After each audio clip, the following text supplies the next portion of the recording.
Cześć kochani, witam Was serdecznie, a dzisiaj ciąg dalszy nowych technologii. Ostatni odcinek, jeden z ostatnich odcinków był w temacie nowych technologii i mówiłam Wam, że nowe technologie są sexy, a tutaj przyprowadziłam Wam dziewczynę.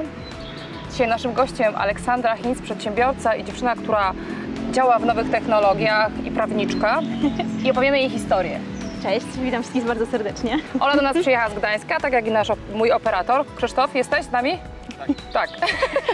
I będziemy mówili o nowych technologiach nie przez przypadek, ponieważ na prawie każdym spotkaniu z Wami staram się Was motywować do tego, żeby jednak zacząć się interesować tymi nowymi technologiami, bo one nie są tylko dla mężczyzn.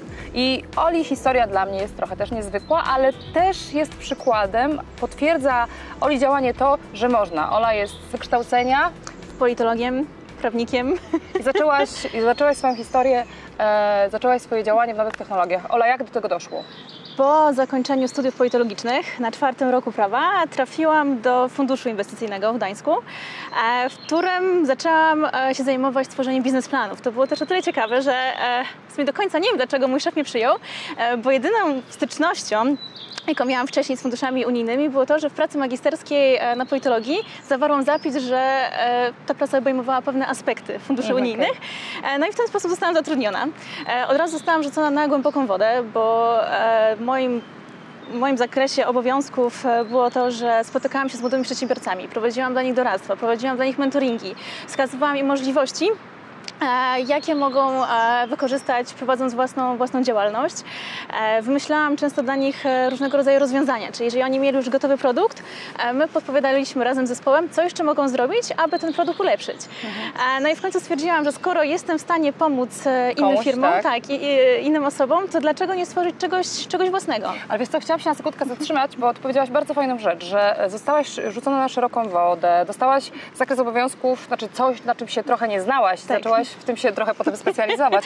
Więc ja tutaj chciałam się zatrzymać, bo często ludzie narzekają, że za dużo mi dali do roboty, a ja się na tym nie znam. A ja zawsze mówię, a ja brałam zawsze na siebie dużo do roboty, bo to warto, bo Ola jest tego też przykładem, że zaczęłaś robić i wyspecjalizowałaś się w czymś, co potem pomogło Ci w prowadzeniu własnej firmy tak naprawdę. To jest mega fajna historia. No? Warto próbować moim zdaniem. Jeżeli nawet ktoś nie zna się na danym temacie, no to jest bardzo dużo możliwości na to, żeby pogłębić swoją wiedzę i żeby poznać tajniki danej dziedziny.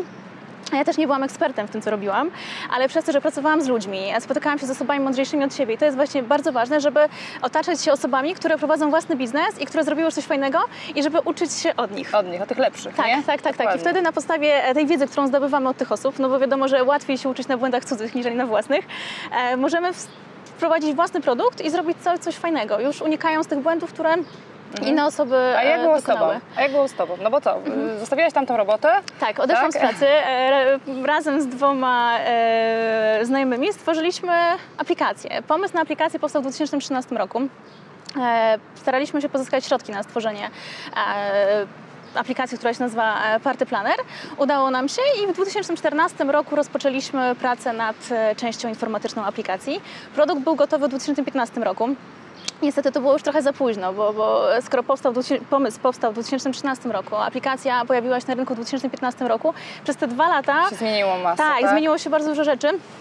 Poza tym w 2013 roku inaczej zupełnie wyglądała konkurencja niżeli w 2015 i już były inne aplikacje, które posiadały podobne funkcjonalności do naszej, w związku z czym mieliśmy mniejsze szanse na to, aby uzyskać sukces na rynku, chociaż nadal próbujemy walczyć i jesteśmy na etapie prowadzenia rozmów z inwestorami na temat rozszerzenia działalności. Okej, Ola, ale powiedziałaś jeszcze coś, bardzo ważną rzecz, że jeżeli działasz w nowych technologiach, to musisz szybko działać. Reagować, tak. Dokładnie, bo rynek się tak szybko zmienia, masz tu i teraz koncept, to nie zastanawiaj się, czy warto, czy nie warto. Jeżeli Ci coś w sercu gra i wiesz, że tego nie ma, jest to unikalne, to co?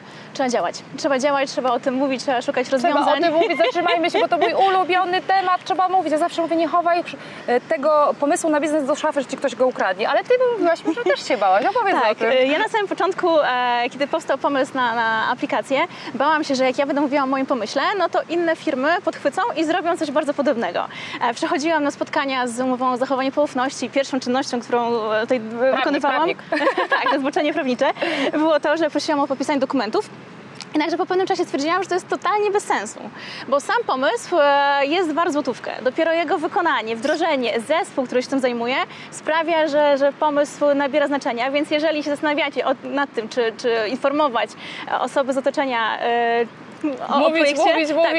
Mówić. Tak. Ja też dokładnie mam takie samo przekonanie i hołduję takiej zasadzie, że jeżeli macie koncept na biznes, jeżeli macie jakiś fajny, wartościowy pomysł, to mówcie o tym, bo nie wiadomo, kto was usłyszy, nie wiadomo, kto to pochwyci, a może znajdzie się inwestor. Tak? Inwestor, potencjalni partnerzy biznesowi. No, im więcej osób wie na temat naszego pomysłu, tym lepiej dla nas. No, a nie konkurencja, kochane. No. To od nas zależy, jak nasz produkt będzie wyglądał, więc pomysłów, wydaje mi się, że jeżeli nawet ja w tym momencie mam jakiś pomysł, no to dziesiątki osób na świecie mają w tym momencie taki sam pomysł. Dokładnie. Kwestia wdrożenia i wykonania. To Ola, jest nowe technologie i kobiety. Jak ty uważasz, dlaczego nas jest tak jeszcze mało tam w tej kategorii? Kobiety chyba się boją nowych technologii. Uważają, że ta działka jest skierowana do mężczyzn i że mężczyźni zazwyczaj lepiej się na tym znają. A to prawda? Moim zdaniem nie. Głośno.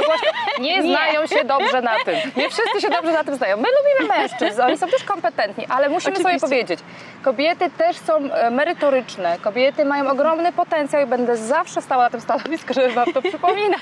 Tak jest. Co więcej, są aplikacje skierowane do kobiet, więc kto lepiej zrozumie kobiety, jak nie druga kobieta. Więc w tym momencie, jeżeli już myślimy o aplikacjach, no to kobiety mają pojęcie, mają wiedzę, mają pomysły.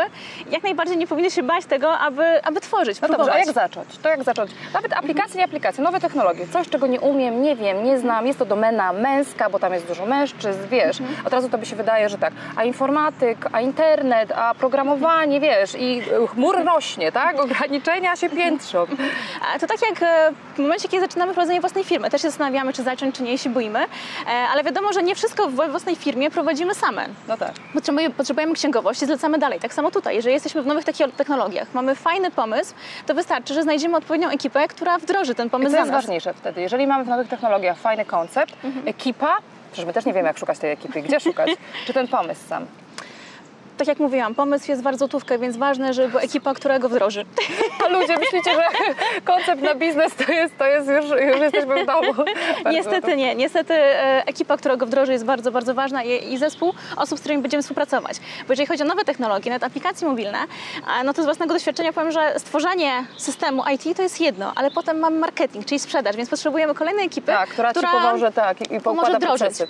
Tak. Więc tutaj tych czynników jest bardzo, bardzo dużo, ale mimo wszystko warto próbować. Kochana, jakbyś miała tak dać kilka rad dziewczynom, żeby zaczęły myśleć o nowych technologiach jako jakiejś alternatywie na swój biznes albo alternatywie, która będzie wspierała aktualne biznesy, które prowadzą? Tak, no pierwszym krokiem jest dla mnie stworzenie modelu biznesowego, tak? Czyli się zastanawiamy, czy nasz pomysł na biznes ma szansę zyskać klientów, bo nie ukrywajmy, ale nawet najlepszy pomysł bez klientów, bez tej grupy docelowej nie jest nic wart. Z pomysłem tylko. Tak, więc musimy zweryfikować, czy będą odbiorcy naszej aplikacji. Patrzymy, jakie są koszty związane z aplikacją i wdrożeniem. Następnie musimy znaleźć tą ekipę, o której już tutaj wspominaliśmy. Druga rada, no to trzeba mówić i szukać zespołu i się nie bać, naprawdę się nie bać. A skąd wziąć pieniądze? My akurat pozyskaliśmy środki z funduszy unijnych. Było takie działanie 8.1, ono było nakierowane na e-usługi. Ale rekomendowałabyś przy nowych technologiach fundusze unijne? No właśnie. To jest ciężki temat.